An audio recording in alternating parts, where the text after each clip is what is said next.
I'll talk about the law of karma. And there are two very important concepts that are to be understood. The one concept is that of the free will, and the other concept is that of the mind as a stream of consciousness. The law of karma is about causality, about the relation there is between a cause and a result from that cause. Karma means action or doing. At the time of the Buddha, a very dominant karma conception was the one you find in the Upanishad.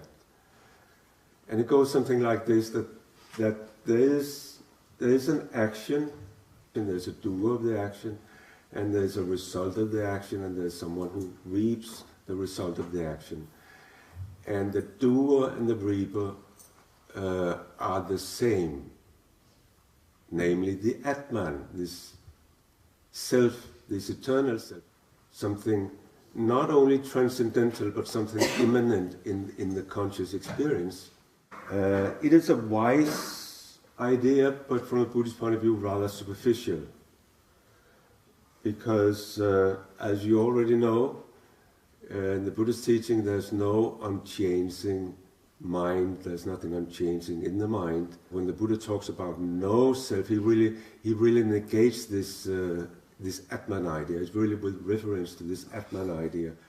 There were many speculations about the soul, and one way of the Buddha to deal with all this was just to negate the very idea. It's all speculation, he says. Look into your mind, as Lenin later paraphrased it, look into your mind and see what you find there. Well, you find this stream of consciousness, Vijnana Sota, stream of consciousness. From the point of view of the stream, we'll see that there's no unchanging entity that travels between the cause and the effect, so to speak. There's just the fluctuation of consciousness and matter for that sake as well. The law of karma is a psychological law. And I'll give you an example of it, both to illustrate what is doing and what is consequence. So one day, not so long ago,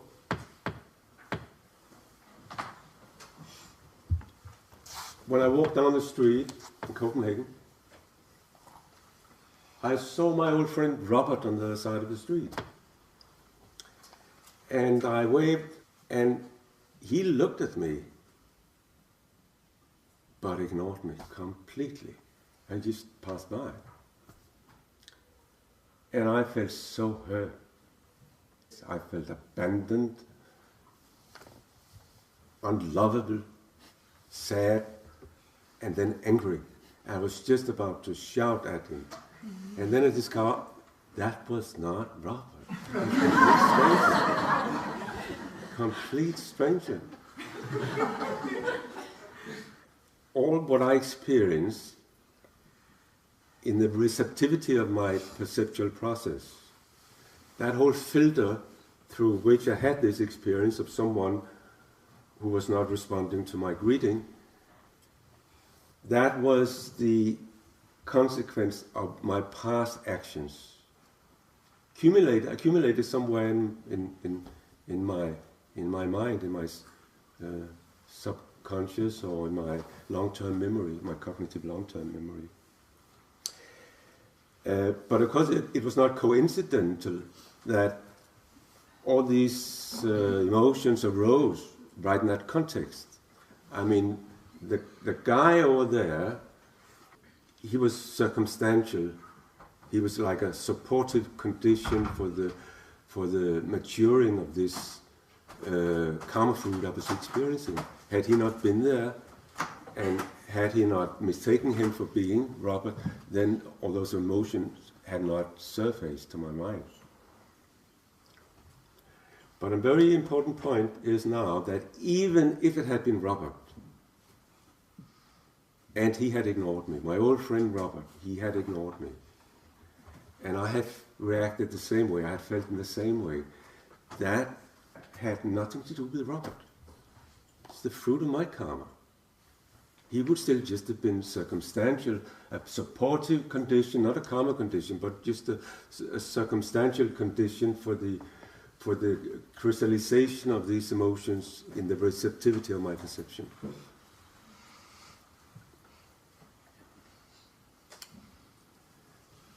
Usually we don't understand it like that.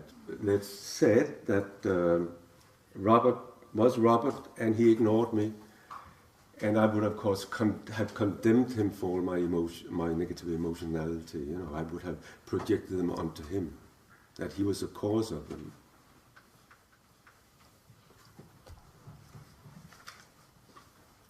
In order to deepen this understanding, let's look at the Buddhist idea of the perceptual process. It is outlined time and again in the discourses of the Buddha, but in a rudimentary form, and it is developed into a very consistent concept of a process of perception, a consciousness process, as it's called, citta vritti, in the post-canonical literature. There are 17 moments of consciousness in this process. And at that time, in just a moment, you see a lighting on the sky. There are millions of these processes going on in the perception of just one object. Just as an illustration of the dynamic of the stream. But perception works that way. In order to have a clear perception of something, you have to repeat the act of perception. There's a whole stream of perceptions. This is from a modern neuroscientific point of view, and also from a Buddhistic. So there are many processes in the perception of one object. But each moment of consciousness consists of some aggregates. And an aggregate is just the opposite of a substance. An aggregate is something which depends on something else. Everything is bound together and depends on everything else. Just the opposite of a substance, which is something autonomous, something which is identical with itself all the time, something which is not relativized by anything. And the important thing about the process of perception is that the beginning phase is the receptive phase. And that is the fruit of past actions. Like when I thought I saw Robert, I had all these difficult meanings that arose, the difficult emotions in me. That took place in the receptivity of the process of perception. And I had no influence on it. We don't have any influence on the receptive phase of perception. See if you can avoid listening to this.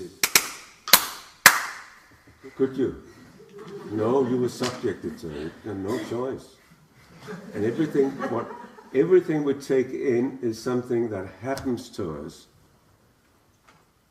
And especially it's very difficult to close our ears. We can, to a certain extent, avoid seeing what we don't want to see, but the prerequisite is that we first actually see it, and then we can move our eyes away. But it's very difficult to move our ears away from a sound. And it goes for the other perceptual processes as well. You bite in a sour apple, you're subjected to experience this taste and this taste impression. You can put away the apple, then that's another matter. What most people understand to a lesser degree is that a part of our mental life, our inner mental life, is just exactly the same. There's a receptive part, we have no influence on that. Thoughts surface and they happen to us. Not all thoughts, but these karma fruit thoughts. These thoughts of past perceptual processes, they happen to us. In modern psychology, they're called automated thinking. You know, thoughts that think, that so to speak, think themselves. We don't intend to think them, they just appear. And when they're difficult ones, they usually appear when we are under pressure. And then we perceive the difficult situation we're in through the filter of previous difficult situations by way of this automated thinking. And the Buddhistic way of understanding this is that these filters are fruits or results of past actions or past perceptual processes. From the point of view of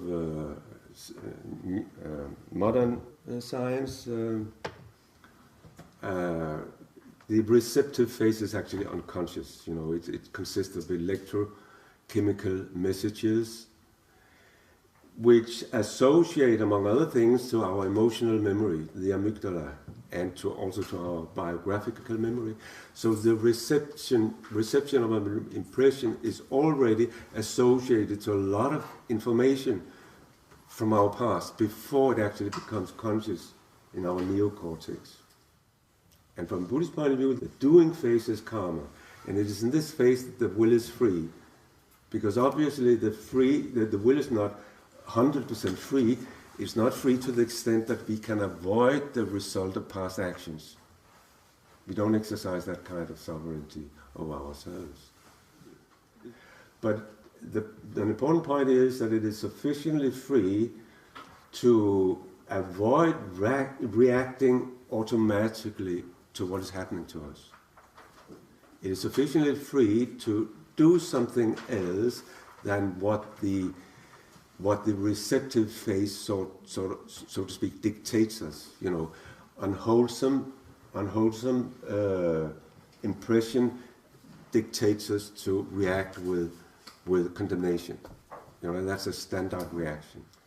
So this we do when we get involved with an unpleasant thought, we condemn it and so on, instead of stepping outside the involvement with the thought and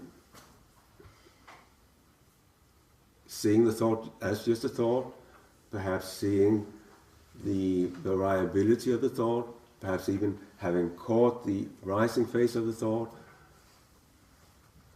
and letting go of our reactivity. This takes place in the proactive phase, or in the karma phase of the perceptual process. So there is the receptive phase, the karma fruit phase. We are subjected to experience that. And then there is the proactive phase, or the active phase, the karma phase, where we're doing something. In the first phase, things are happening to us. In the second phase, we're doing something to what is happening to us. And the free will has a scope here. And one of the reasons why this this consciousness process was developed was to explain the freedom of the will. So you see, at the very beginning of the karma phase, according to this citta vitti, there is one moment of consciousness that is karmically inoperative or infunctional. That is, it is ethically unconditioned.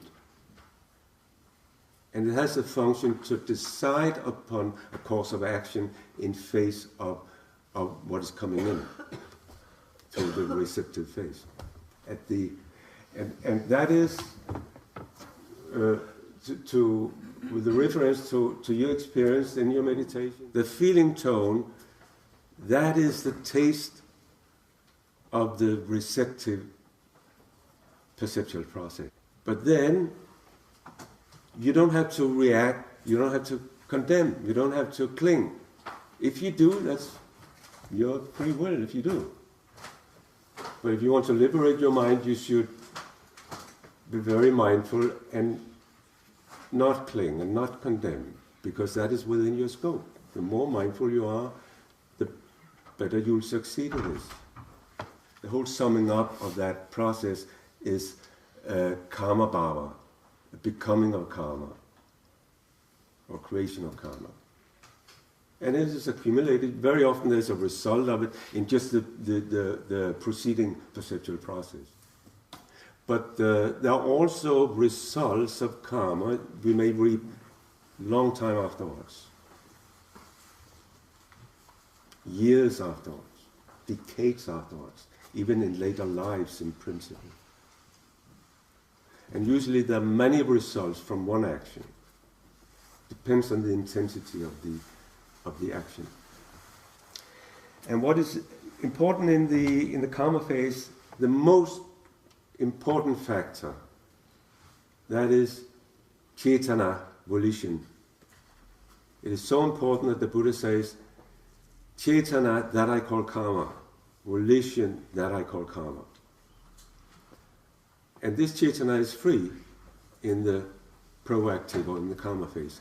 It also arises in the receptive phase, but then it's no longer free. It coordinates, arising factors in accordance with the past karma. It's either conditioned by the past, or it is conditioning according to what you're doing right now. Volition, that is this impulse you feel just before reaching out for the glass of water. The impulsion to do it. You could verbalize that volition, now I'll reach out for the glass of water. It's a more deliberate, volitional activity. And you could sit down and make a whole philosophy of it. Before you came here, most of you have reflected intensively on your intention to come here, and you've had this strong wish to come and meditate and liberate your mind, this Dharma Chanta. So there are various levels of intensities of volition. And the basic level is just this impulse, and then there's the verbalized version of it, and then there's the more deliberate and reflected version of it.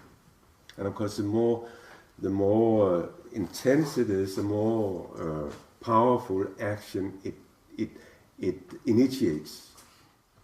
But this first moment of consciousness in the face of the experience of feeling tone is free.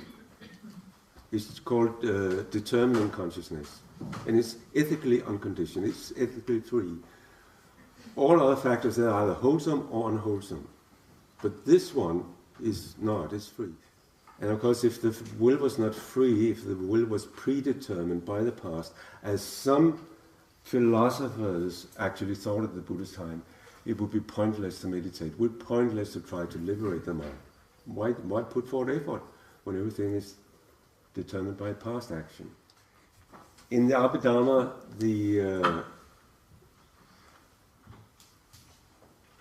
the stream of consciousness is analyzed from the point of view of the 24 conditions, pachaya, conditions, dependencies, or relations. One condition is karma condition, or karmic relation, and the other one is a karma-fruit relation. And the rest of them are more or less, roughly speaking, more or less, are they just supportive conditions that support either the ripening of karma fruit as the consequences of past action, as in this example with my friend Robert.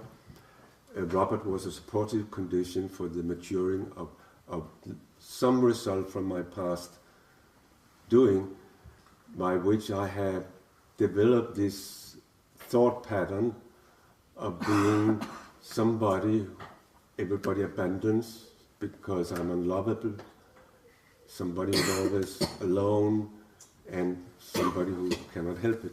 A very depressive kind of way of thinking, which many people actually, in one version or another, develop throughout the years. You know, you have to take many years to develop such a thought pattern, and it is stored somewhere in the long-term memory.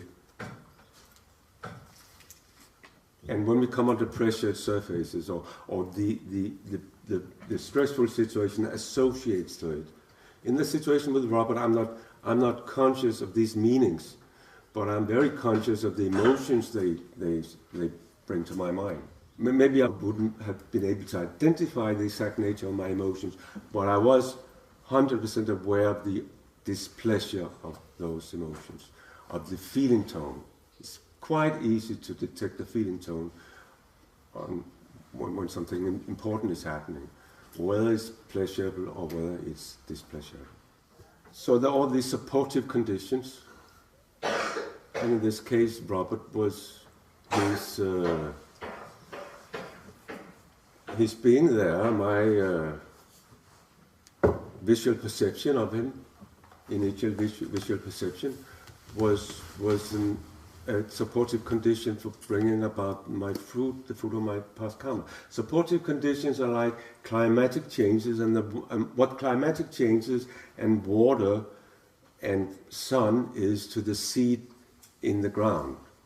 You know, the climate, the sun, the water is not the seed, but are prerequisites for the seed to sprout. The seed is a karma, and the plant is a fruit of the karma, and then there are all these supportive conditions, without which the seed would not sprout. So supportive conditions can also be in our inner mind. You know, now, I won't go into details into these 24 relations or conditions, but it's pretty subtle, and it's actually the first example in the history of ideas on consequential process thinking, as it is called, you know, as opposed to substantial thinking. Very modern, this constructivist way of thinking. This system is to illustrate and bring home the point that there's nothing unchangeable in phenomena or in consciousness. Everything depends on everything else.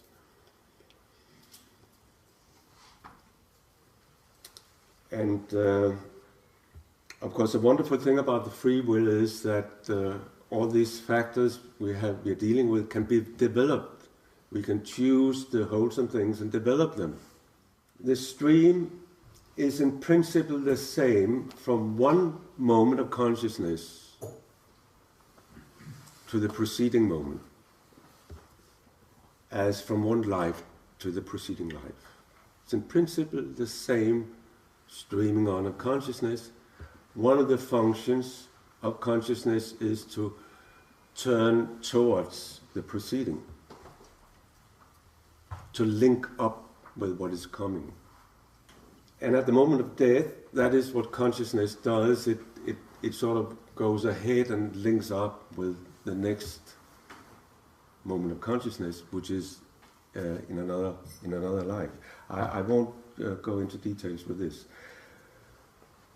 but I'll tell you and show you a story to illustrate the purity of the stream. And it's a story from a wonderful book called The Questions of King Milinda.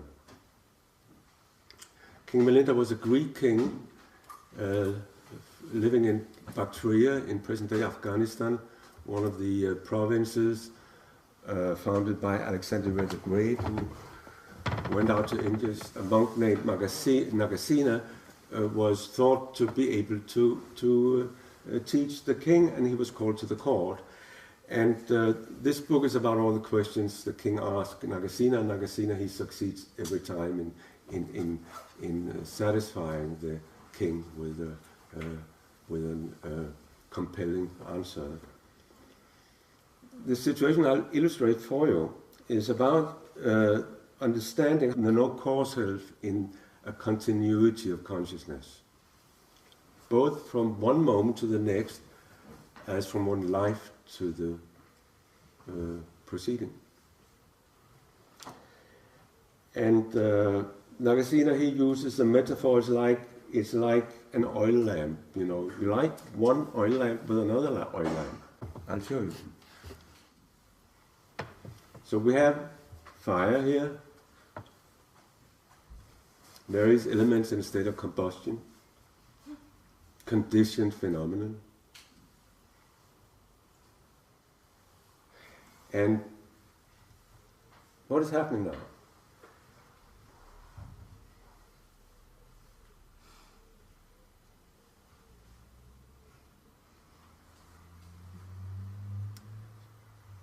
Would you say this is the same flame, or that it is a completely different flame?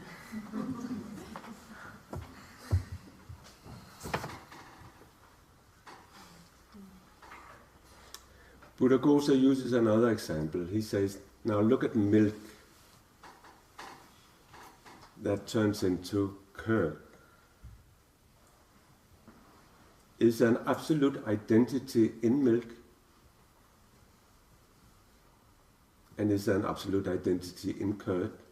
Is curd completely different from milk? Are they two completely different phenomena?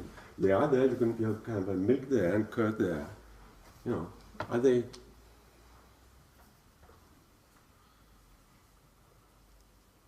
Is a complete difference between those two phenomena? Is a complete sameness between those two flames, or is there complete difference? Is there absolute sameness or absolute difference? In a stream, in our mind. Are you the same person who entered the door just before? The person you are now? And if not, are you a completely different person? It's just a stream, continuity of stream. There's neither absolute sameness in the stream at any moment, neither is an absolute difference at any moment. Neither nor. There's a stream. No causal. And it's an identical stream, of course, you know. I mean, the flame does not, milk does not turn into wine. Milk turns into curd or ice cream or whatever, butter. It's an identical process. Milk is not an independent identity that all of a sudden, in a magical way actually, could change into something else.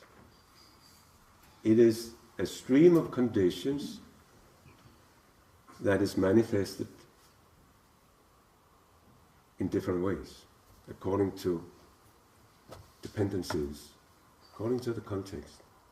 Although there's no agent there, if I'm mindful, I can manage this process, you know, towards liberation, for instance. If I use my free will in the context of the four right efforts and in the context of the other path factors. The Buddha couldn't certainly do it for me. If I were around at his time, he could not have done it for me. The Buddha couldn't do that for anyone. Each person has to do it for him or herself. So this understanding of the stream of consciousness, of the free will, of how we can influence the course of our mental development is very important for understanding the conditioning of our mind and the liberation of our mind. We ourselves condition our mind, and we ourselves liberate our mind.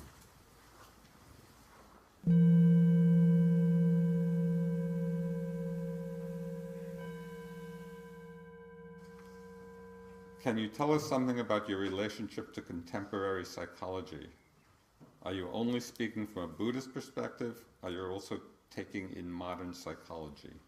In that case, what? I'm not a therapist, unlike Uffe, who is, and I'm really not an expert in Western psychology at all. One can't help but being, aware of some of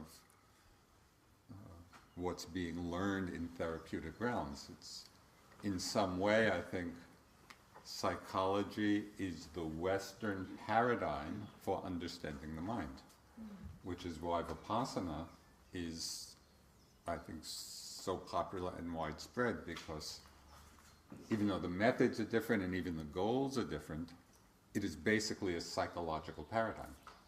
It's a way of understanding the mind. It goes to deeper levels, but it's the same framework. But I don't have any special expertise, except be aware and don't think.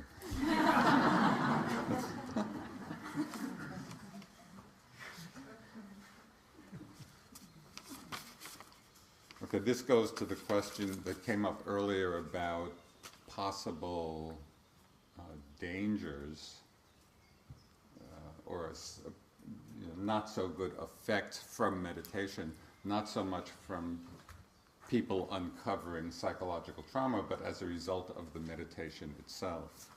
And the example was given,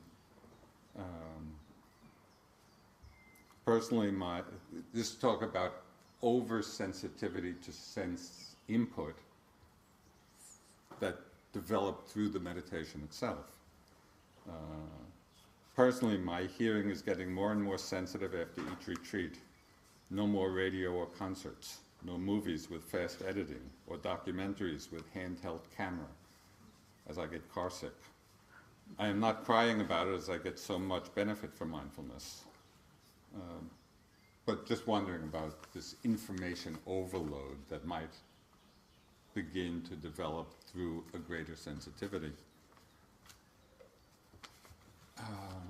It can happen, although I don't think it's that frequent where one really has to cut back significantly. But it can and does happen. It points to an interesting exploration of how we're practicing. Because if we find that hypersensitivity to sense input after a retreat, it might be because in our practice we are focusing too strongly on the object. Because when the focus is very strong on the object, overly strong, then the impact of that object is very intense. And if that has been developed over time, when we leave the retreat and go back into the world, we may have that same oversensitivity. So it's interesting in the meditation, and different schools of Vipassana emphasize different balances. So in that situation, as a way of not having that super heavy focus on the object, to give more attention to the knowing of the object, the knowing aspect. And as I think we've mentioned, Uffe has talked a lot about, the stream of consciousness. In every moment, our life is a stream of knowing an object, knowing of a sight, a sound, a smell, a taste. So this knowing an object arising and passing, arising and passing. The Buddha gave a really interesting discourse about this. He called it the all. And in 6 short phrases, he described the totality of life. So that's pretty good. He said, what is the all? The eye, visible objects and the knowing of it. The ear, sound, the knowing. Nose, smell, knowing. Tongue, taste, knowing. Body, tactile sensations, knowing. Thoughts, knowing of them. Mind objects. Who experiences something else? I mean, it's really quite amazing when we think our lives are so complex and complicated and only 6 things are ever happening. It's either a sight, a sound, a smell, a taste, a sensation, or something arising in the mind. So you can think of our whole life and our practice as listening to a 6-piece chamber orchestra. You know, it just has 6 different instruments, and it's creating the music of our lives. And mindfulness is just to pay attention. It's just to listen to the concert. In this concert of knowing these 6 objects, in Vipassana practice, particularly in this tradition, a lot of emphasis is given to the object because they're very tangible and it's easy to become mindful of them. But it's also possible just to kind of back off a little from the object and give emphasis to the knowing of the object, because they're happening together. You know, when we hear a sound, the sound is one thing, and then the knowing of the sound happens right with it. Are we together? So, going back to the question, if one is getting hypersensitive to objects out in the world, it may be because in the meditation there's just been too heavy a focus on the object and not relaxed back enough being mindful of the knowing of the objects. And so you could play with this. There's a wonderful Thai teacher, a woman, unusual for Thailand. She's a laywoman, great teacher. So in Thai Buddhism, that itself is unusual. Upasaka Ki, K-E-E. There's a book of her teachings, which, if you can get, it's a remarkable book. It's called Pure and Simple. So simple, easy title. So she talks in a very interesting way. She talks about being with the breath, and at first doing it just as we've taught it. But then she says at a certain point, she's emphasizing this knowing aspect. She says, it's as if we put the breath to one side and are mindful of the knowing, mindful of the awareness. We still know the breath is there, so it's not forgetting it, and it's still connected to it, but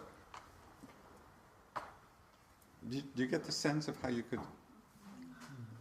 kind of be feeling the breath, but it's as if it's off to one side. It's not literally off to one side, but it's just off to one side, and we're resting more in the stream of knowing. So you could just play with this and see, if it's helpful, and if it's not, you can leave it. But I think that this would address that problem, that people might have of oversensitivity. I have 2 questions. One is about some years ago I was on a retreat with a teacher from Burma, and it was very strict retreat. I was thinking a retreat is like that. So I would like to ask about this difference, because it's much more soft. So the question was, she was in Burma, or studied with a Burmese teacher some years ago, and it was very strict. And she was expecting that kind of strictness here, but found it's a little bit softer. And just, what about that? Different teachers just have very different methods. And there are different styles.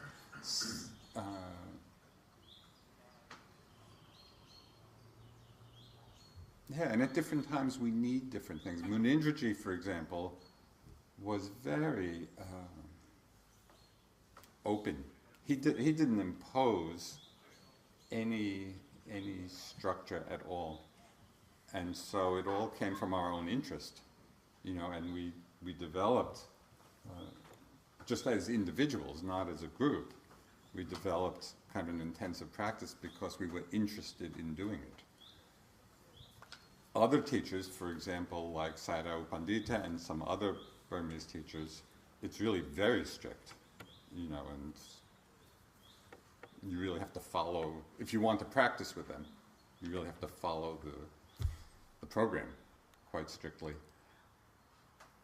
I very much appreciated having Munindraji as my first teacher. It suited my personality. And he was very open-minded, not at all sectarian. He's very open-minded to all the kinds of teachings. But then at a certain point in my practice, I really appreciated studying with U Pandita. I felt like, okay, I could use a little kick in the pants. Would you recommend meditation to everybody who is interested?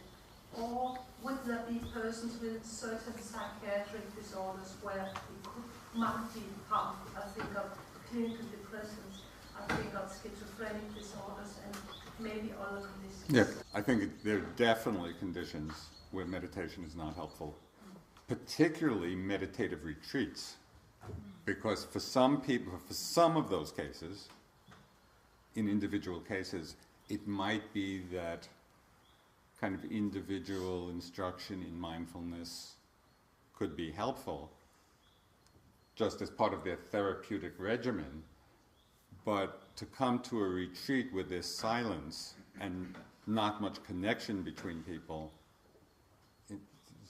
sometimes that's not helpful at all. It's not what people need. And so it's really important, anybody working with people, who have these kinds of psychiatric disorders, a lot of care is needed. This is not the cure-all for every condition. Sometimes other therapeutic modalities are much more helpful. I would say it's, for ordinary run-of-the-mill neurosis, this is very helpful. I like how the heading of this simple question. Are there any people like Munindra and Deepama around in this time? Yes. Simple answer. Yeah, there are many, there are many people. Many is a relative term, not millions. But there are people who have devoted themselves to practice and to study and are very accomplished. I think it's good to know that, and if you have a chance to meet with different teachers, and especially in Asia where the tradition is strong, there are many really wonderful beings. This is a 3-hour question with time for 2-minute response. The comment was, each child learns a very specific way of walking, right? So, which is unique, and we all walk in a specific way. How does that fit with selflessness? Uffe was talking about this last night. Selflessness does not mean let's see if you can follow the English of this, a lot of negatives. It doesn't mean that there isn't a continuity of a pattern. The pattern is there. They're all unique patterns. But the pattern itself is a flow of phenomena. Within it's like the banks of a river. Right? The river is flowing, but it's flowing in a particular pattern. One river different from another. But what we call river is the flow of water. So we're all expressing the individual patterns, and all of that is selfless. It doesn't belong to anyone.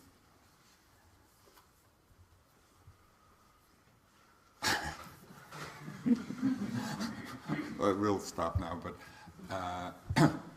one second. It's just to say that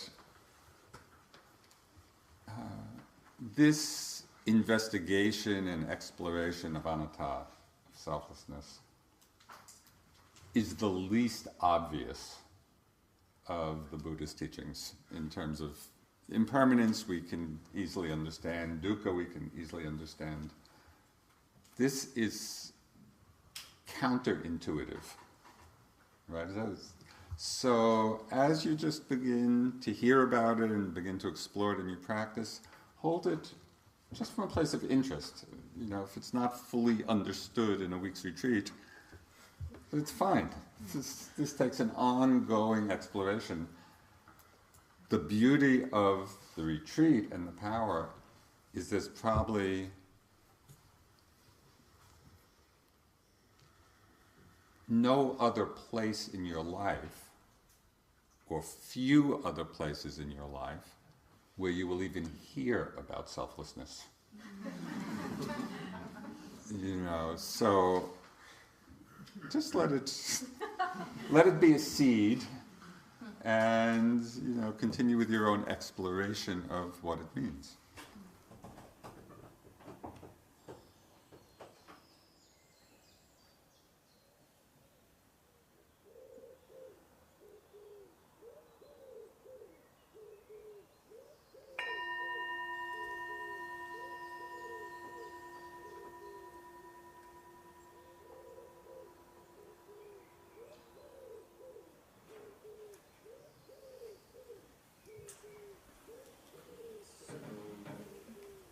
Half an hour for walking, and the bell is rung at